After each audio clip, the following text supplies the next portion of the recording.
If you could gain a university degree from anywhere around the world, then would you say no? Then the question is, why are we still holding on to the limitations to offline education? But before we delve deeper into the arguments that I'm trying to give, I would like to give you this. I would like to state you about the definition of education and also the tertiary education. So the first one is the definition of education. Education has the synonym of knowledge, and the place where you get the knowledge is from school. And the school ranges from different levels of school. It can be from kindergarten, primary, middle, and also high school. But in Indonesia, there are at least three basic schools that you need to get. And this primary, middle, and high will sum up as the 12 years or the basic knowledge that you must get in Indonesia. On the other hand, the definition of tertiary education is the education which level is higher above the high school.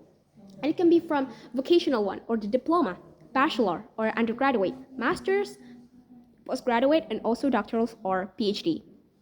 And to talk about the world, this world is competitive. Everything is about competition. Whether you're trying to get the best grade, whether you're trying to get the first rank, or whether you're trying to get the job that you want, everything needs a competition. And you will at least need something so that you can stand out from other participants. And this can come from information.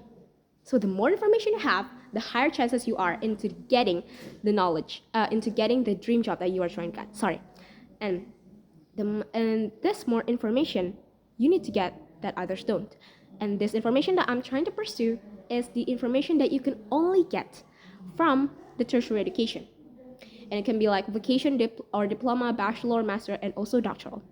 But to get into some of these phases of the tertiary education, unfortunately, there are some problems we should solve.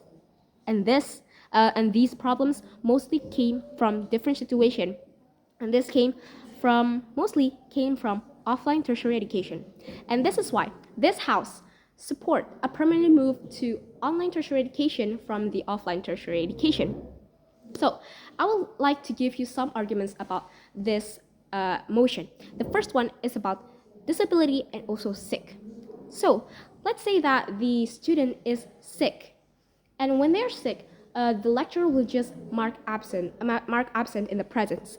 But the problem is, if they are sick and they are being inpatient, so will you want the lecturer to give you absent in your presence? Of course not. It will affect your grade too.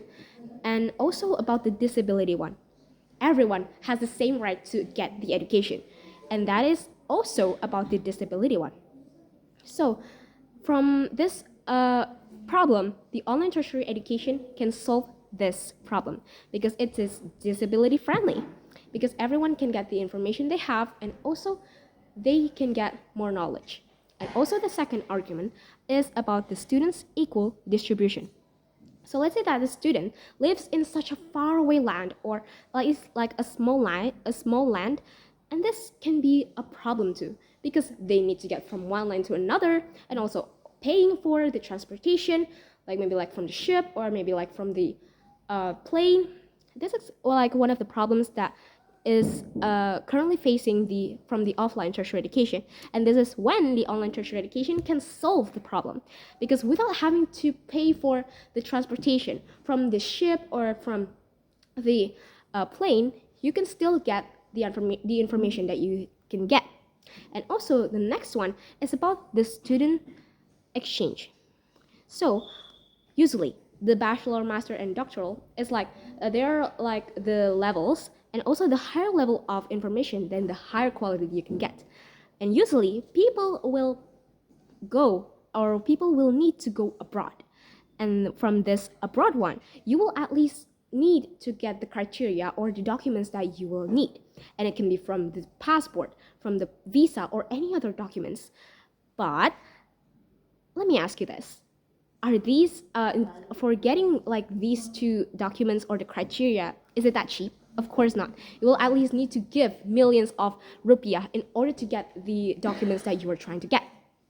And this is when the online tertiary education can solve the problem, because without having to pay for the passport, without having to pay for the visa, you can still get the knowledge without even need to go into another country. And this is also correlated with the cultural exchange or the international collaboration. So without having to go to another country and paying for passport and visa, you can still get to learn not about the information itself, but you can also get to learn about the cultural diversity in this world. And the next one is about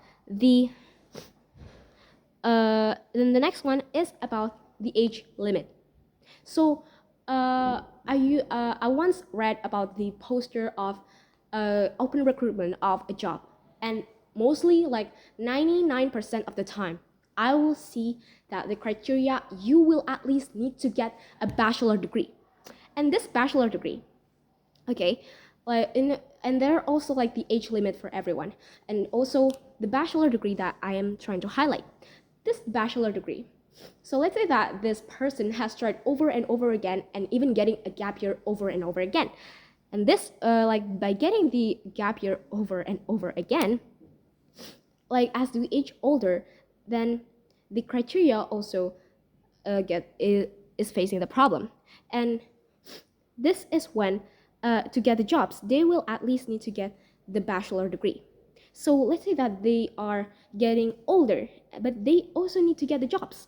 So they will at least need to get the bachelor degree without giving up on the family. And so I think this is when the online tertiary education can solve most of the problems on all the time. And I think that's all for me. Thank you so much.